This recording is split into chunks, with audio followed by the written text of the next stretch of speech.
लगेला, दिल गदगद हो जाला। ते भैया इधर से भी डिमांड है कि वीर रश्क बिरहा, देशभक्ति बिरहा, पहलवानी बिरहा। तो भैया लाइन दे दा, देर मत करा। आधुन तराना के चक्कर में पगला का काम ना है। देखिए शहीदी धरती है, वीरों की धरती है, तेजा वीर रस होखल जरूरी है। आवा प्योर देशभक्ति भैया।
इतिहास जाए पानी पर यमनी मिटाए जवानी, तो कभी कहते छिड़ देंगे दुश्मन की छाती, रक्त रंजित धारा पर बनी पहलवानी।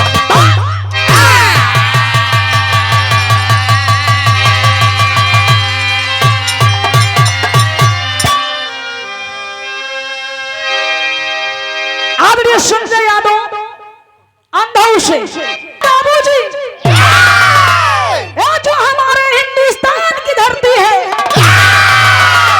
बहुत ही अनमोल है। इस धरती के कण कण में हमारे देश के जवानों की लहू समाई है बाबूजी। बड़ा ही सुंदर कवि जी भाव लिखना, लेकिन बड़ी ही दर्दनाक कवाली है, मास्टर को नहीं बजा दिया।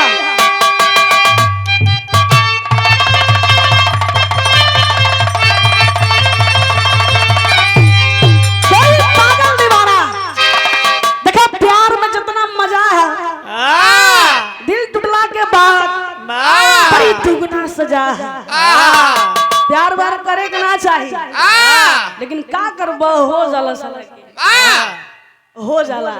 कोई पागल दीवाना है, प्यार में पगलाइल है। तो के हो गल का भाई, तो के हो गल का, तू हमर का लागेला तो के काहे के बताई। पागल दीवाना प्यार में पगलाइल है, तुम्हारा बटोरत रहे ओकर हुआ हाल होले बाद में इनको हो चुकल है।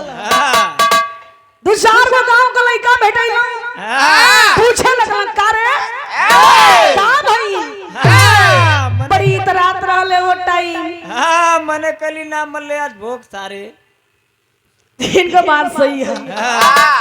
समझाए वाला कुछ लोग कहे ला ऐसे ही, वो कहले भैया का कहले है,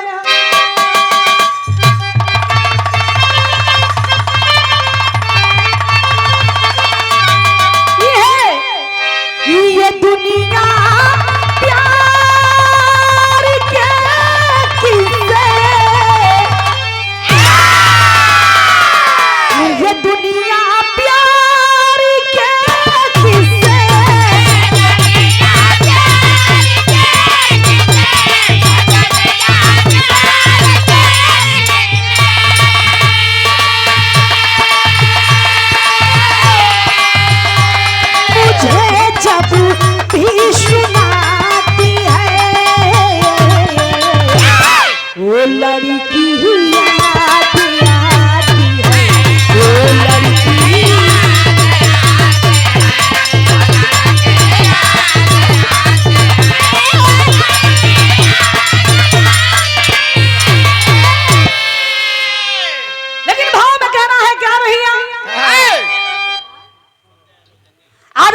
संजय यादव जी जंगीगंज से 100 रुपया पुरस्कार पाप राम चचा के बहुत बहुत धन्यवाद।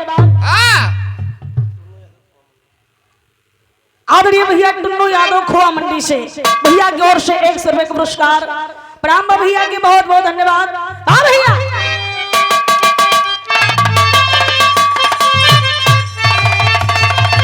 अरे पीरों की पीरता है यमरी, अरे पीरों की पीरता है यमरी।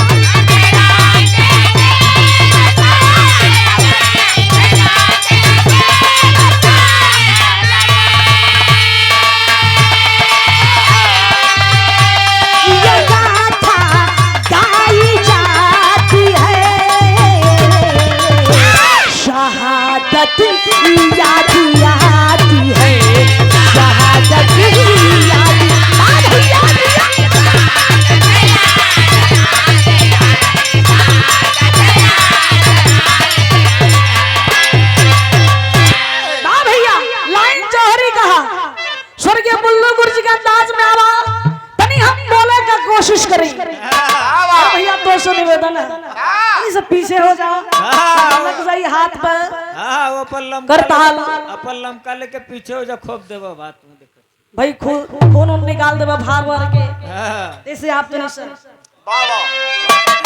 जोश में ही है लेकिन इसलिए बचा लिया भैया।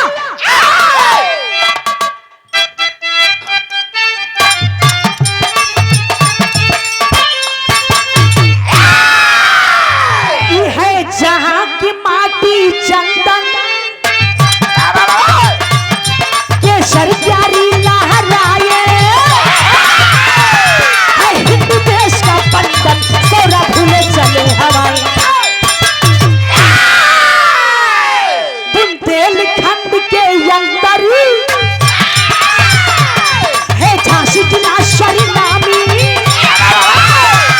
दस्तान वही का सुन लो, भारत में रही गुलामी।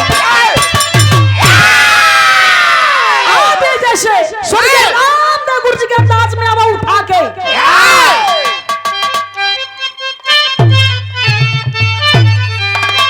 अरे कोरों का राज गरजता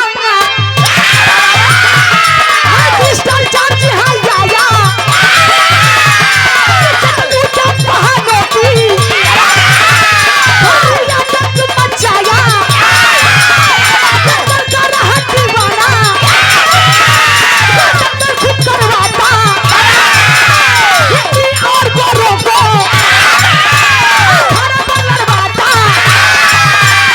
जब हाथ पाए गोली से मरवाए उसकी बना बेटी संग शबरी रंग रैली मनाए।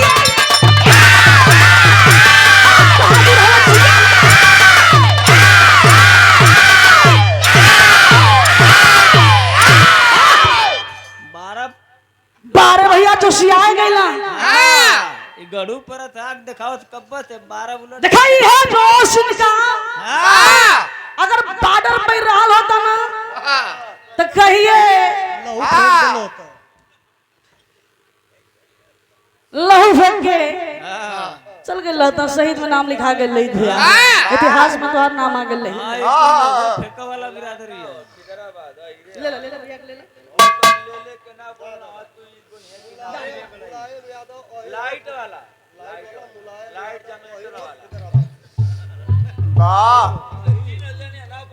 मुलायम यादव अहिर लाइट वाले खिजराबाद से भैया की ओर से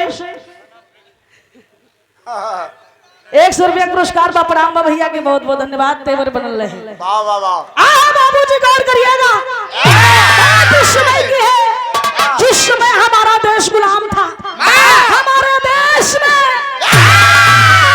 अंग्रेजों की हुकूमत थी बाबूजी, उसी समय बुंदेलखंड के झांसी में एक अंग्रेज शासन कर रहा था जिसका नाम था क्रिस्टल जॉर्ज। अंग्रेज बड़ा ही क्रूर था, बड़ा ही अहंकारी था, दंगल कुश्ती का भी शौकीन था। अंग्रेज का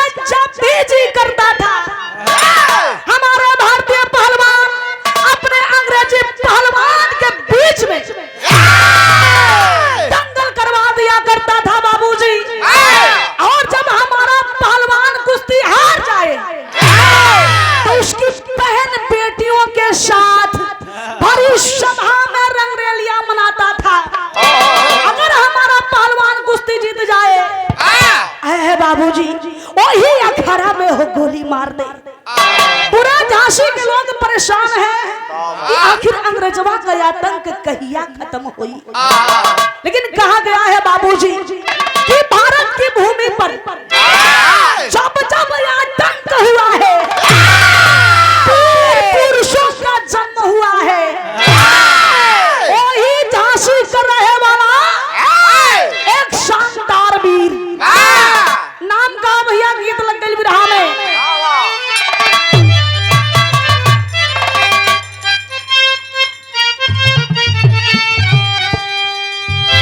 यह फागुन का महीना कोना दुल्ही है भैया परदेशी बलम के फोन पर कह रहल बा उलहना है शिकायत है।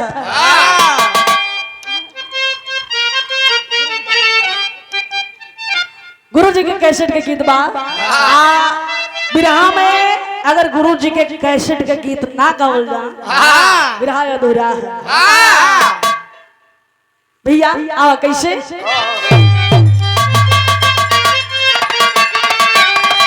अरे यंकी यंकी टीपे मोरा,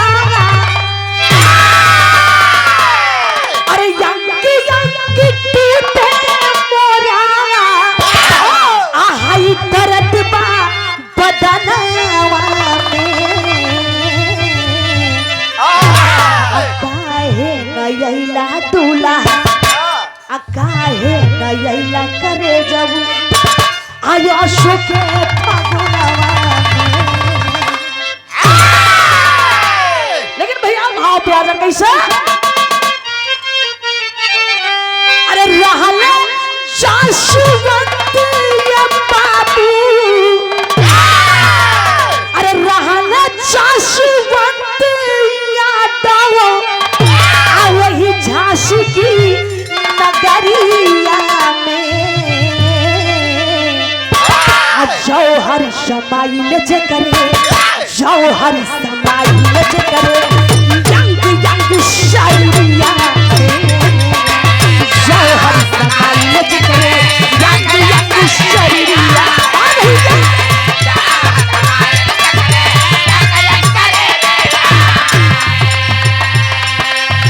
वही झांसी का रहे वाला शानदार पहलवान जेकर नाम है जशवंत यादव, जेकरा रग रग में देशभक्ति समाइल बा, देश के लिए जीना देश के लिए मरना उसका काम था।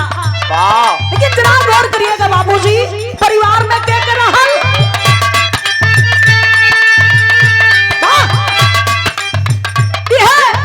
घर बात रहली जेकर नाई तू लहिनिया,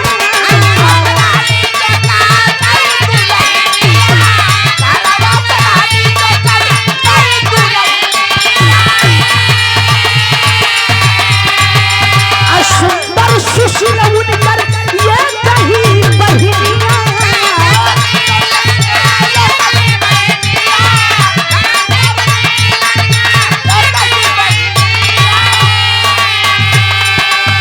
कुआना पे पानी भरे, कुआना पे पानी भरे दही के दरिया में जौहर समाइल जे करे, जौहर समाइल जे करे यंग यंग शायरिया में।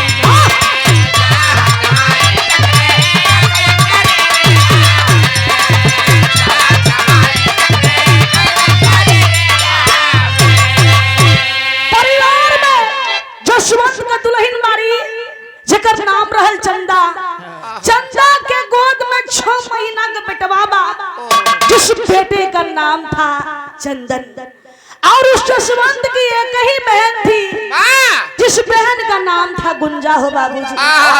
छोटा परिवार है, खुशहाल परिवार है। गुंजा हर रोज की तरह हो बाबूजी घड़िला लेहली कुआना पर पानी भरे गईली, पानी भर के लौटत रहली, उसी रास्ते से हो करके इधर से अंग्रेज क्रिस्टल चार्ज जा रहा था और देखता है सामने एक खूबसूरत लड़की अपने सैनिकों के साथ में है, बड़ी मस्ती में है। उसकी खूबसूरती पे उसकी निगाहें टिक जाती है बाबूजी, और करता क्या है भैया विराह में गीत लगल, गीत के हटाओ भाव पड़ा। वाह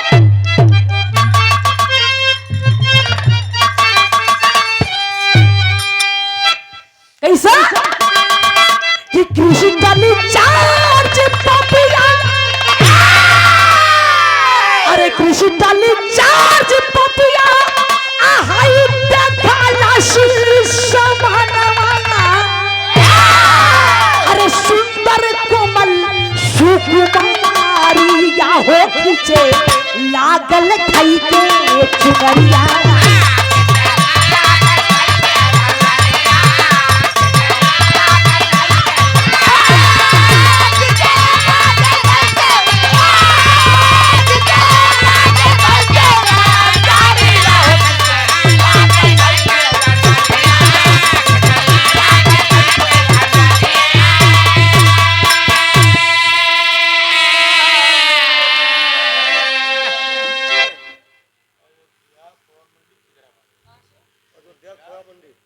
अयोध्या खोवा मंडी खिजराबाद से आपकी ओर से 500 रुपए का पुरस्कार भैया के प्रणाम बा, बहुत बहुत धन्यवाद। कहीं त्रुटि हो जाए दोबारा आप बुलवा दे तब से देखे। ए भैया अंग्रेज आइल गुंजा के करीब, अब गुंजा को दुपट्टा खींच देला, बेचारी डर जाती है, शर्म जाती है, लेकिन हो बाबूजी हिम्मत जुटवली और वही घड़ी ला के चला के अंग्रेजवा के कपारे पर मरली, चक्कर खा के वही से गिर गई। सैनिक भैया लगवा उठाए पठावे, उठा पठा के झाड़े पोछे, कहना है क्या कैसे अब पानी भरल घड़ी ला से कई प्रहार हो, चकराइल फैली गुंजा फरार हो।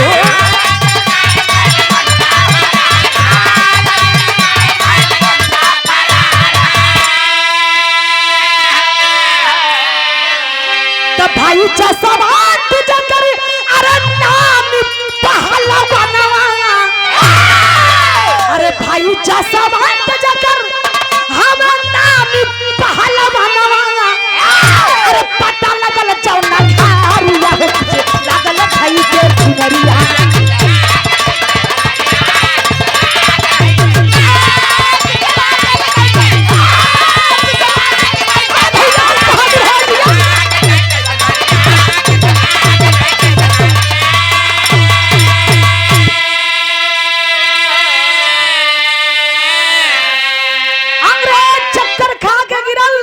बेचारी गुंजा भाग के घरे गईली, लेकिन भैया मौजी से कुछ हो ना बतौली। अगर बता दे अंग्रेजी शासन है, परिवार हमार मुसीबत में पड़ जाई। बहुत मेहनत केला हमार भैया आदरणीय आप मनोज यादव बीडीसी। 1 लीटर दूध का दाम गाय के दूध मिल जाई, देखो बिरहा में जो रुपया मिलेला समझाओ उतना लायक हुआ, ये असली कमाई है। रखा होके प्रणाम भैया के बहुत बहुत धन्यवाद। ए भैया इधर अंग्रेज के जब होश आइल बा, सामने देखता है कि लड़की नहीं है, पागलों की तरह चिल्ला रहा है, ओ लड़की कहाँ गई, उसे ढूंढ करके लाया जाए। मैंने ऐसी खूबसूरती पूरे झांसी में नहीं देखी। लेकिन और बाबूजी एक सैनिक बोलता है कि साहब दुखी मत होइए, हताश मत होइए, लड़की दूर की रहने वाली नहीं है, नामी पहलवान जसवंत यादव की बहन है। जब अंग्रेजवा सुना कि पहलवान की बहन है, खुश हो गया, कहता है कि अच्छा पहलवान की बहन है, अब तो मैं इस लड़की को 100% हासिल करके रहूंगा। इसने मेरा अपमान किया है, मैं इसको बड़ी सभा में बेइज्जत करूंगा। ऐ बाबूजी अंग्रेज का नियत गंदी हो गई और अपने सैनिक को आदेश देता है जसवंत को बुलाने के लिए। कैसे मास्टर भाव है,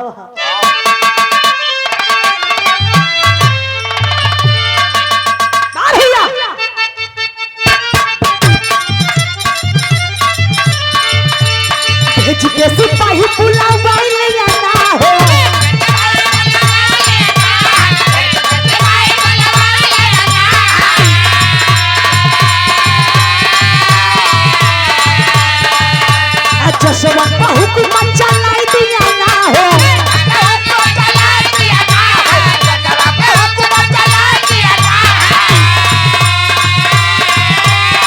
फौज के सिपाही बुलावाई लिया ना हो, जसवंत हुक्म चलाई दिया ना हो। कि चमकल पाऊ ते तुहार पहलवानी मीतबू, चमकल पाऊ ते तुहार पहलवानी मीतबू। चल के हिंद के बचाना यतन अरे पानी मीतबू। चल के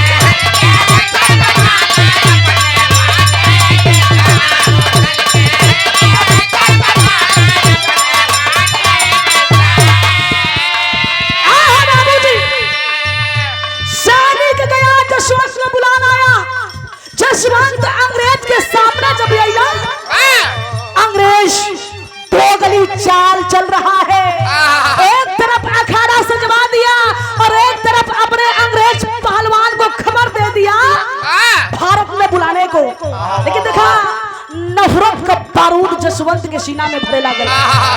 जसवंत पूरा झांसी में तुम्हारा जैसा कोई पहलवान नहीं है, लेकिन मुझे बड़े ही अफसोस के साथ कहना पड़ रहा है। जसवंत कुमार साहब क्या बात है, खुलकर बोलिए। कहता है सुनो, जानते हो हमारे लंदन में एक पहलवान है जिसका नाम है मेंटो, जो दिन प्रतिदिन तुम्हारे भारत के पहलवानों को गालियां देता है, तुम्हारे भारत के मर्दों को ना मर्द कहता है। जसवंत मेरा जी कर रहा है उसे बुलवा लिया जाए और भारत की भूमि पर उसे धूल चटा दिया जाए। जसवंत कहा कि साहब देर मत करिए, उसे बुलाइए। उसे भी पता चलना चाहिए कि हम भारतीय होते क्या चीज है। ए भैया, जो रोकिया के शहीद और मैदे बतावे, पहले से प्लान अंग्रेज का सेट है, अखाड़ा भी सजाया है और उसे पहले से ही आर्डर भी दे दिया था।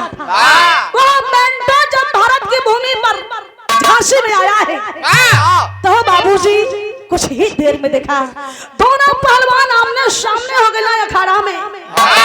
ए भैया, बड़ी लोग जुटल बा कि अंग्रेज बड़ी गर्मी गर्मा में अंग्रेज पहलवान के बोलोले है एक अंदर जोन बारूद है जोन दोगलपनी करे जा रहा बा, कुछ न कुछ कांड जरूर करी झांसी के लोगन के साथ। बाबूजी दोनों पहलवान अखाड़े में उतर जाते हैं। सीटी बजल, कुछ देर में भैया कुश्ती शुरू हो गई। तो लाइन है, कहना है क्या?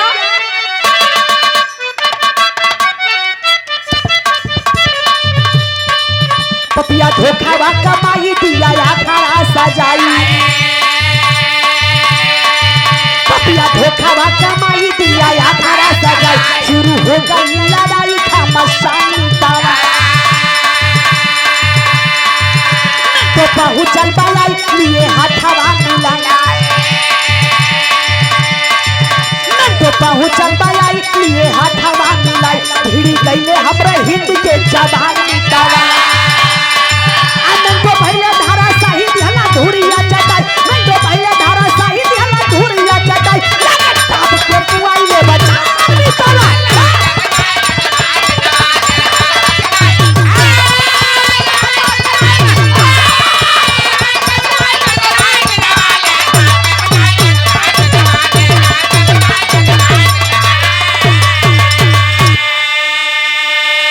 बाबूजी दोनों पहलवान के बीच बड़ी ही जबरदस्त कुश्ती भइल बा। 3 मिनट में ही जसवंत अंग्रेजवा के उठा के ऐसन पटकला भैया चारों खाना चीज कला के बोल छतिया पे चढ़ के हम चाहते कि छोड़ दी, छोड़ काहे देबू। लेकिन हम बाबूजी इतने में ही जितना लोग दंगल देख रहल बाड़ा ताली बजा के जसवंत का सम्मान बढ़ावे लगला। अरे भैया, कुछ लोग फूल का बारिश कर रहल बाना, अब फूल माला पहिरा रहल बाना। कैसे भैया? बड़ा ही सुंदर विरह में भाव है।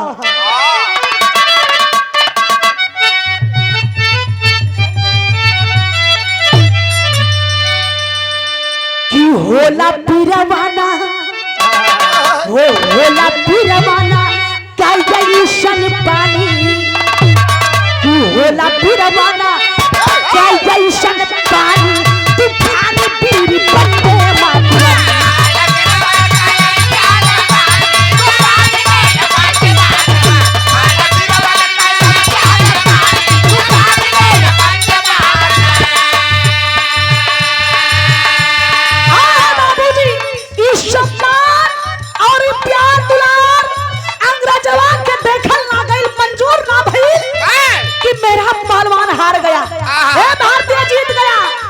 अंग्रेजवा कैला का भैया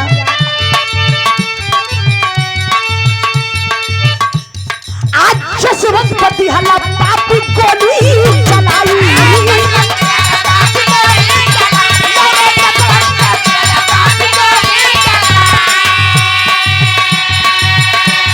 अब बहिनी के बंद गई धारवे में चराई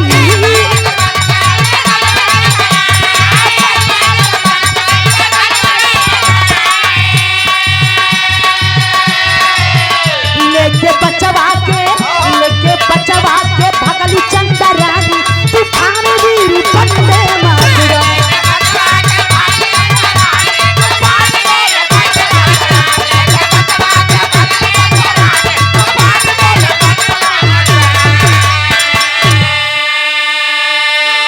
अंग्रेज हो बाबूजी वही अखाड़ा में बंदूक उठौला और तुरंत जसवंत के ऊपर गोली चला देला गोली लगल तन के ही देर में जसवंत वही अखाड़ा में दम के तोड़ दिया जौन खुशी का माहौल रहलो बाबूजी गम में बदल गई लोग हाय हाय करे लगला सबके आंख में आंसू है लोग यह कहत बा कि आखिर अंग्रेजन का आतंक कहिया खत्म होई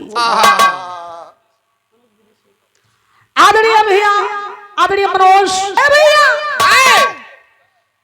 अंग्रेज यहीं पे रुकते नहीं है वह क्रिस्टल जॉर्ज अपने सैनिकों को लेकर के चला जाता है जसवंत के घर आ जाके गुंजा बहिनिया के आवाज लगा रहल बा कि गुंजा वो सब काम बाद में लोग करिया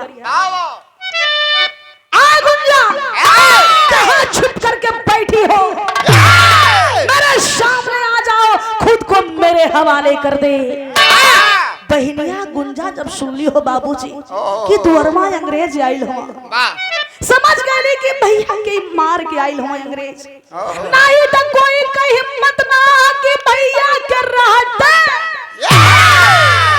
आगे दुआरे गरजे ए बाबूजी भाभी चंदा के चेतावे लगली कि भाभी भतीजा के लेके घर के पिछला दरवाजा से भाग जा लेकिन वो चंदा कहती है ना गुंजा तोरा के हम छोड़ के ना जाई कसम देती है भाभी तो जाए के होई तो है भागे के होई अगर ना जाइबू तो अंग्रेज भैया का निशानी भी ना छोड़ी आखिरकार बेचारी मजबूर होकर के अपना जान बचा करके बेटे को लेकर के भाग जाती है लेकिन यहाँ अंग्रेज देखला कि लड़की निकले वाली ना ए भैया वही झोपड़ी में आग लगा देला आग लगल झोपड़ी जरल बेचारी गुंजा भी जल के तड़प करके मर जाती है अंग्रेज हंसते हैं जो हमारी बात नहीं मानेगा उसका हश्र यही होगा लेकिन हो बाबूजी जरा गौर करिए बेचारी वो चंदा अपन छोट सा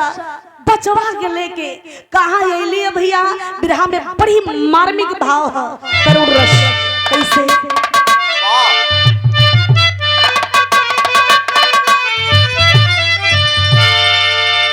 अरे अली जलोने चंदा अली जलोने चंदा अब बन के फकीर हो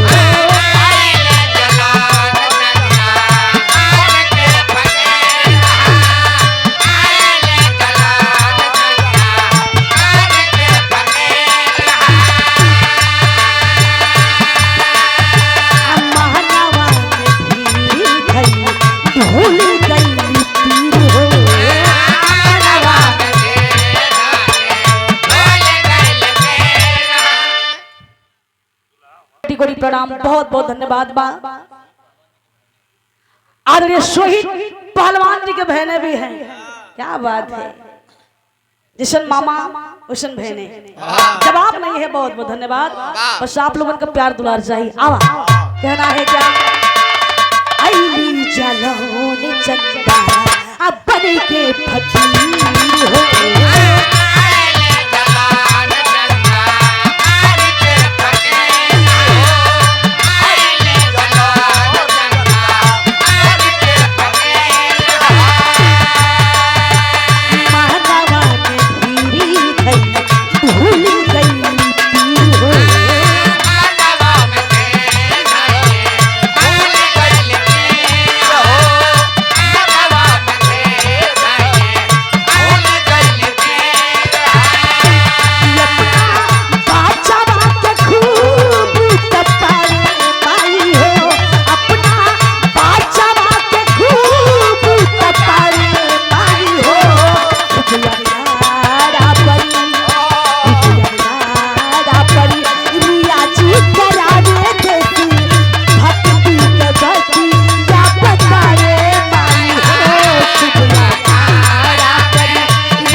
पीछे कोई सहारा ना बा, लेकिन वही सड़क के किनारे अपन डेरा बसेरा लगोली है।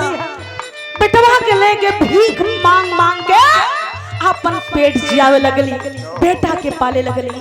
धीरे धीरे समय बीतल, चंदन का पढ़े लिखे वाली उम्र जब भइली है, मां मजबूर है अपने बच्चे को विद्यालय नहीं भेज सकती। लेकिन वो बाबूजी वह भारतीय नारी थी, अपन बेटा के भोरे भोरे ले जाके अखाड़ा पर रियाज करावे लगली। सास के बेरा देशभक्ति का पाठ पढ़ावे लगली। माई यही उम्मीद में बारी कि एक दिन समय आई हमार बेटा जवान होई तब पहलवान होई और अपने बाप का मौत का बदला वो दुश्मन से जरूर ले। माई का यह उम्मीद जगल पाया भैया, तो कहना है अंतरा लाइन हटा।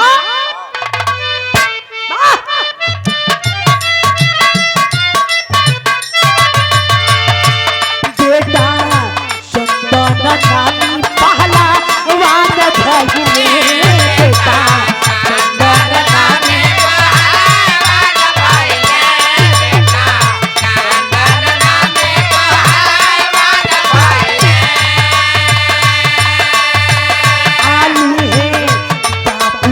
बदला भी आन भइले।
गरीबी भी दूर भइल। ए भैया दूरे दूरे अखाड़ा पर जाए लगला, दूर दूर से बुलावा आ रहल बा।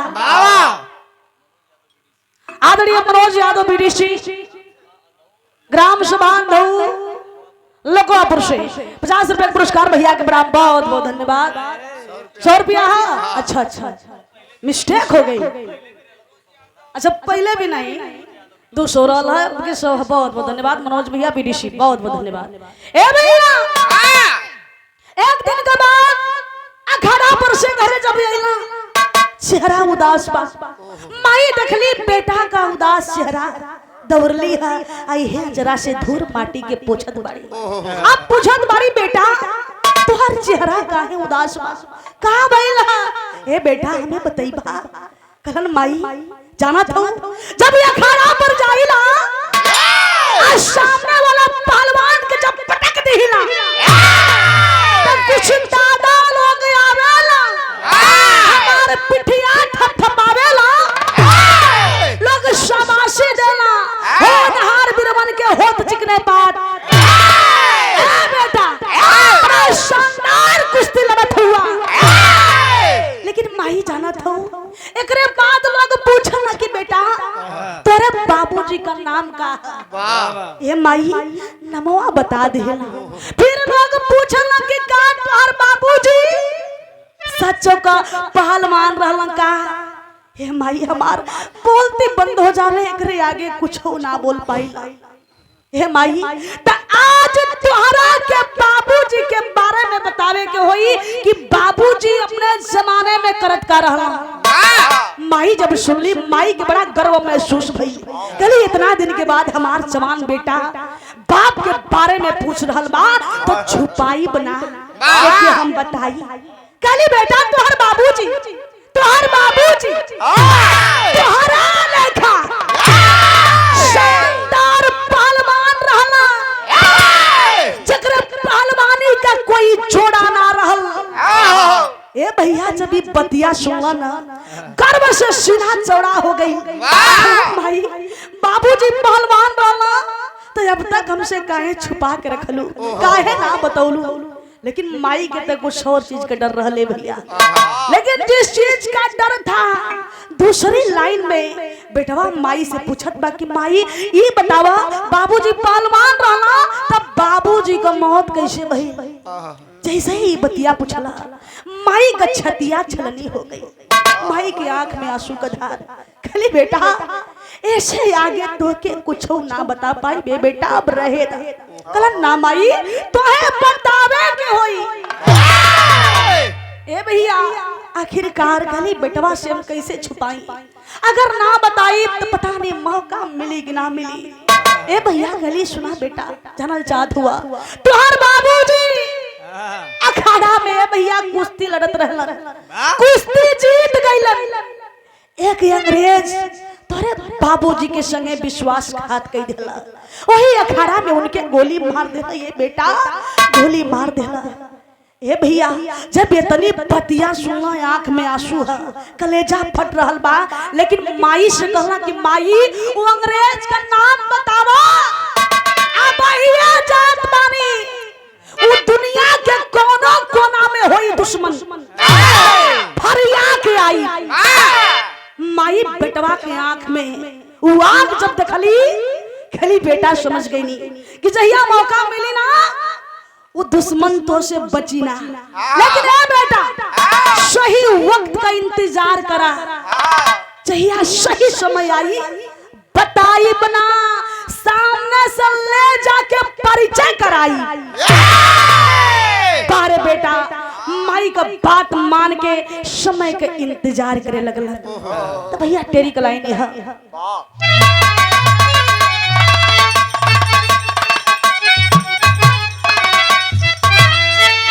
अरे जवानी बोली वंदे मातरम अरे जवानी बोली वंदे मातरम तो वीर का खून कभी ना होता जंग में पानी पानी पानी।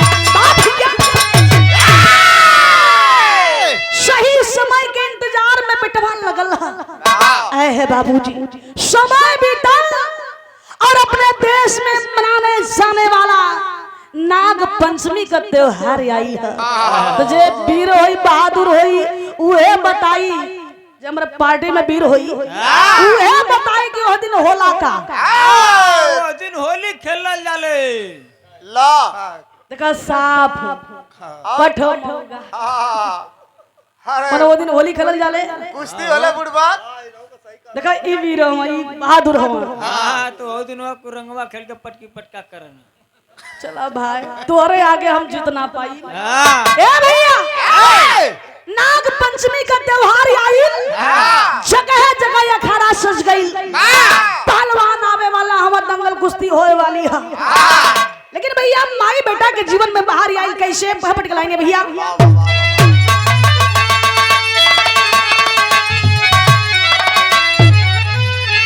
अरे नाग पंचमी आइल बा, अरे नाग पंचमी आइल बा, त्योहार प्यार ले भारत में सजल पतंगल झांसी के बाजार प्यार ले भारत में।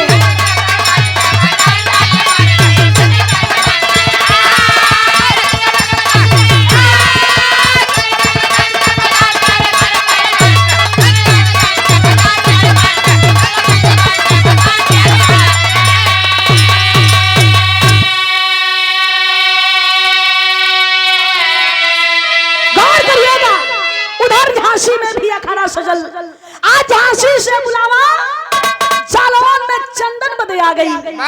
चंदन जब जंगल की झांसी में जाए के है और वहाँ बड़ी भयंकर कुश्ती होले, बड़ी जबरदस्त कुश्ती तैयारी में लगल हुआ। लेकिन माई बेटवा का तैयारी देखली, बेटा से पूछ देली, ए बेटा चंदन अब की नाग पंचमी के दिने तहार कुश्ती कहाँ हुई? कलन माई जाना था अब की बार हमार कुश्ती झांसी में हुई। माई जब भी बतिया सुन ली, माई का कलेजा बैठ गई। कहले झांसी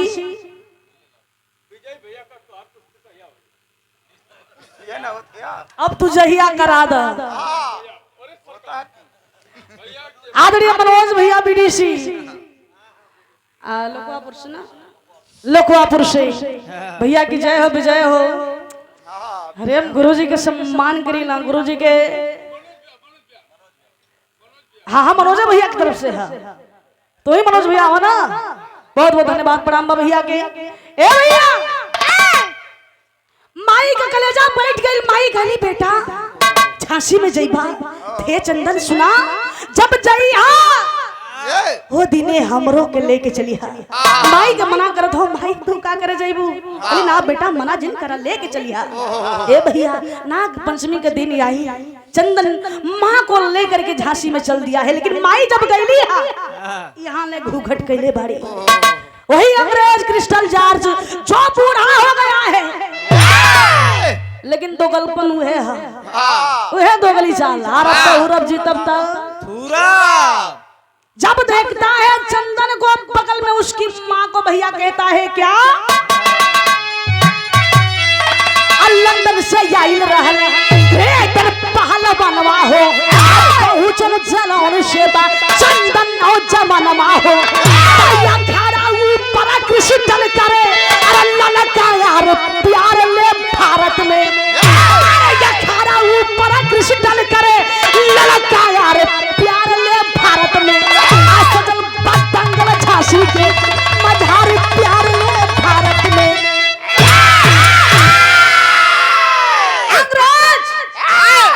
चंदन के मतारी के जब देखला ललकारे लगल, चंदन अगर तुम्हारी माँ ने तुमको दूध पिलाई है तो मेरे पहलवान को पटक करके दिखा देना। मने मने कला इशारे ललकारा था, डब्बा का दूध पिए वाला हमें ललकारा था, सरवा लड़ गई वाह। लेकिन जरा गौर करिएगा, इस बार वह क्रिस्टल एक अंग्रेज पहलवान को बुलाया था अपने लंदन से, जिसका नाम था ग्रेटर। ए भैया इतना लंबा चौड़ा रहे ना, देखो भैया लोगन का हवा खराब हो जाए भैया, सब पीछे कदम हटा ले। बाप रे बाप, चंदन ऐसे कैसे लड़ी हम लोग यह मने मने सोचे कि चंदन हमारा भारतीय पहलवान कैसे लड़ेगा, इतना लंबा चौड़ा ये अंग्रेज है, अगर तन को लपेटा में पाई ना तो भाई के तोड़ दी। लोग यह सोच रहा बा, लेकिन माई चंदा अंग्रेजवा के देखते पहचान गईली है, वो क्रिस्टल के देखते पहचान गईली कि हमार पति का खातिली दुश्मन अंग्रेज।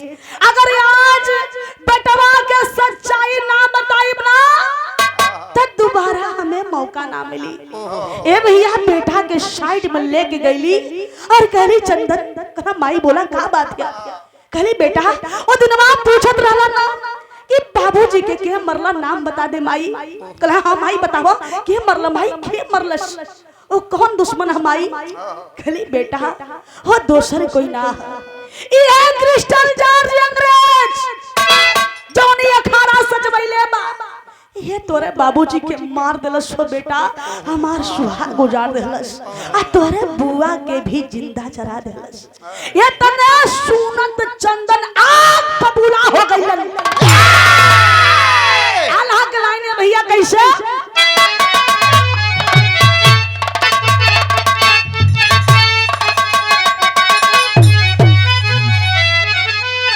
अरे रामरी के देखी जैसे देखी जैसे राम गुशी बाबू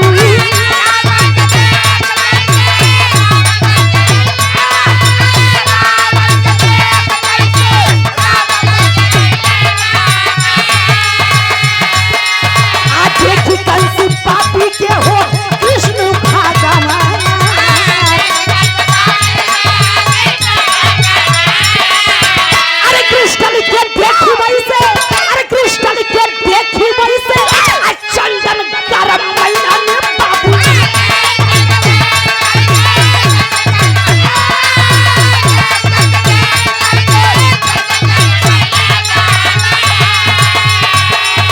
माही चंदन चार्ज का जब दिहाली बाही जहां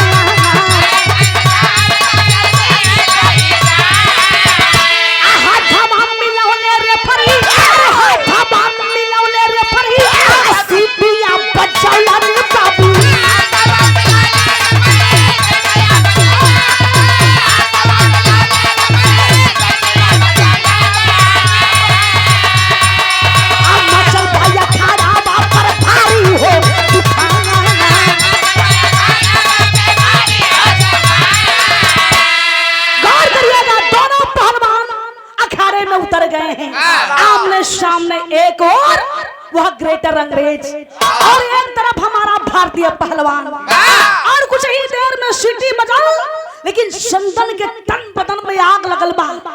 ए भैया माई का वो दुख का दिन याद कैलन और कैलन का भैया कहना है ग्रेटर के उठाउने चौचक ग्रेटर के उठाउने चौचक चंदन पहलवान आए बाबू।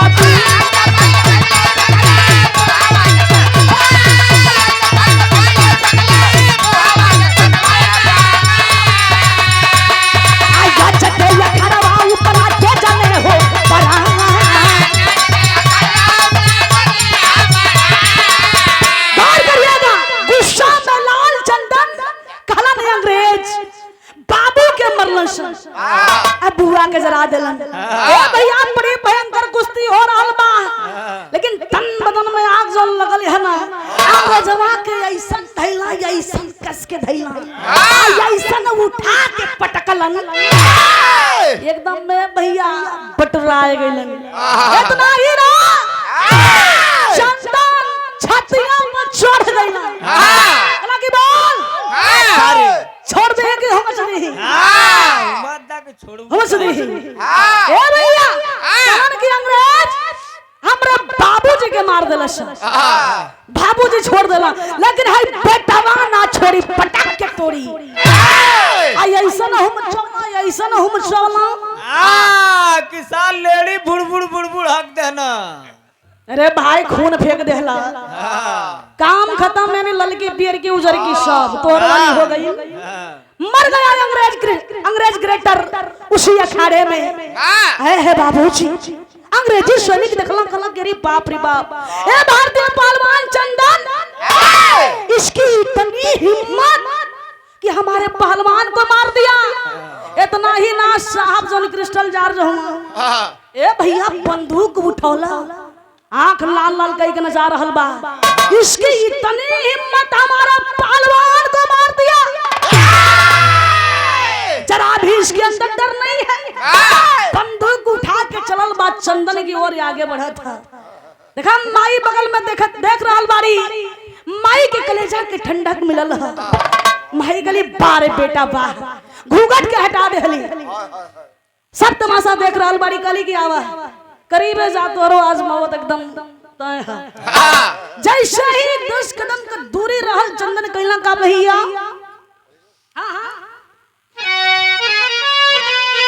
उहे ले लिया है,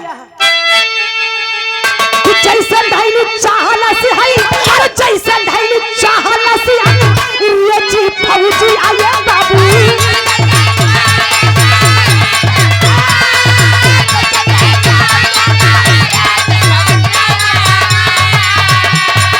अच्छी ये बंदूकिया मारा चार्ज करता,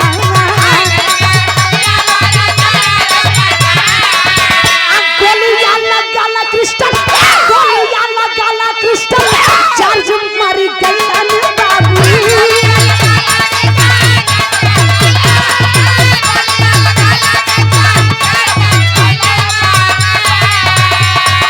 अम्माई संग बेटावा धाराई ननी सीरी मां,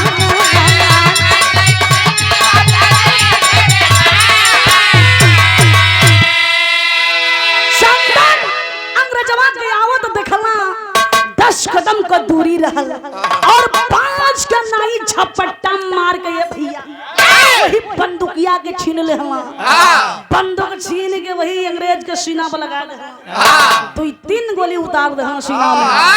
क्रिस्टल जार्ज अंग्रेज उसी अखाड़े में वो भी दम को तोड़ दिया, यानी 2 अंग्रेज उस झांसी उस अखाड़े में मारे गए। माई के कलेजा के ठंडक मिलल, मुस्कुरैली कली बारे बेटवा साबित कर देला कि अपने बाप का बेटा हुआ। इतना ही ना हो बाबूजी, देखा चंदा के अंग्रेजी सैनिक जब देखला तब पहचान गया कि ये तो जसवंत की दुल्हन है। कैलन का ये भैया अंग्रेजी सैनिक माई बेटवा के पकड़ ले हला, अपना कब्जा में ले हला और लेके चल गए ये भैया काल कोठरी तक। खड़ी कलाइन है, कहना है क्या भैया,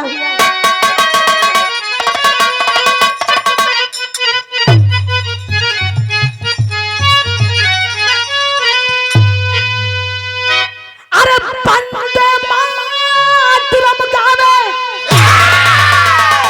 तो बंदे मातरम गावे, माई संग लला डाला, हंस के झूल गई ना दोनों फांसी के झूलना।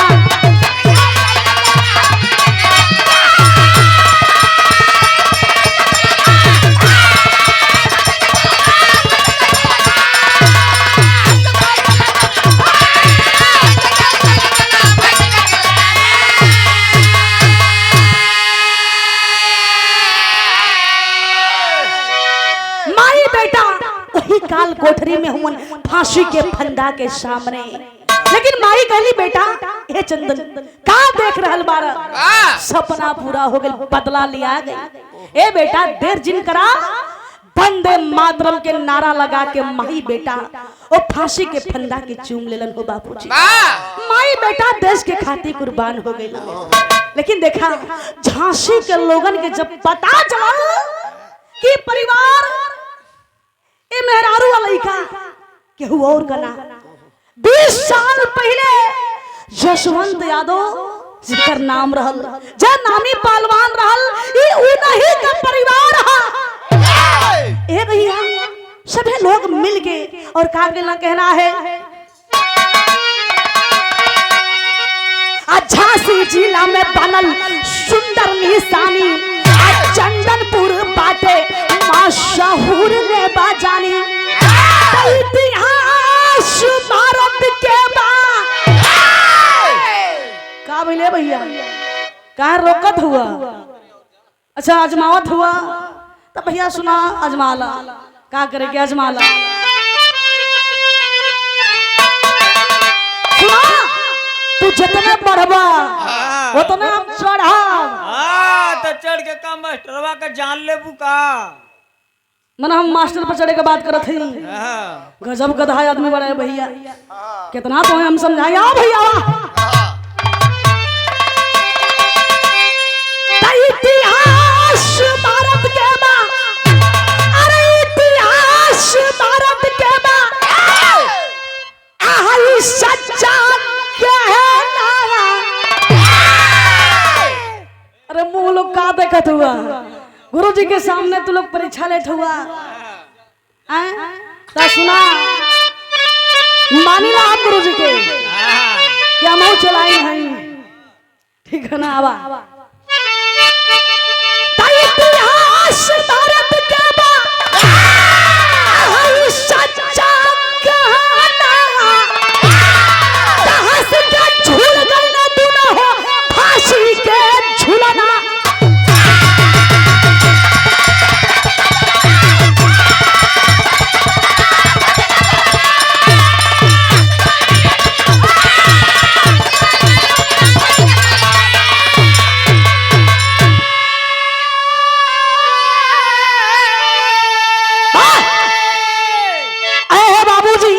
झांसी के लोग मिल करके वो माई बेटा और जशवंत का बड़ी ही सुंदर प्रतिमा बनवाइला। वही झांसी में चंदन बेटवा के नाम से चंदनपुर गांव बसोवा। वही गांव में तीनों जने का प्रतिमा लगल।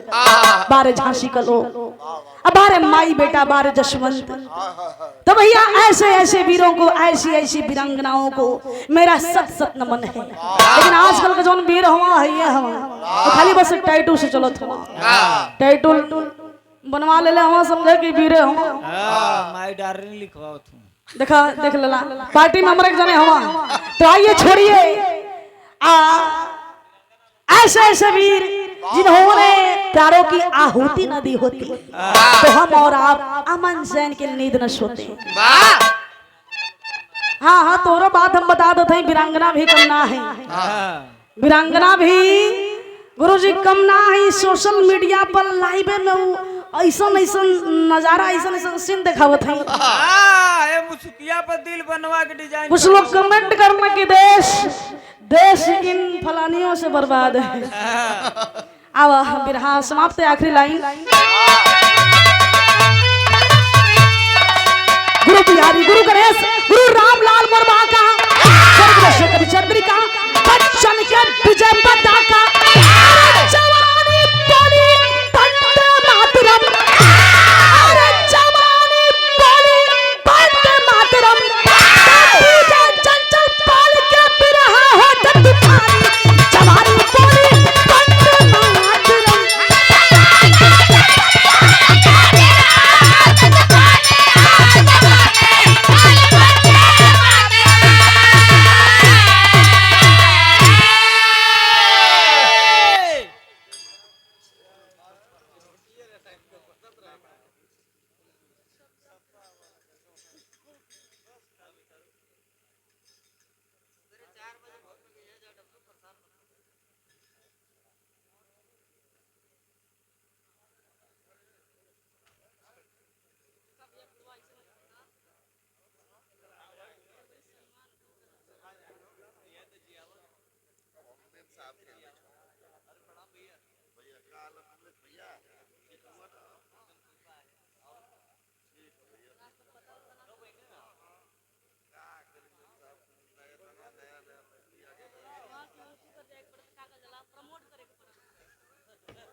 पैसा उठावा। हेलो अब एक ठे सुहाग का गीत छोट से और हो जाए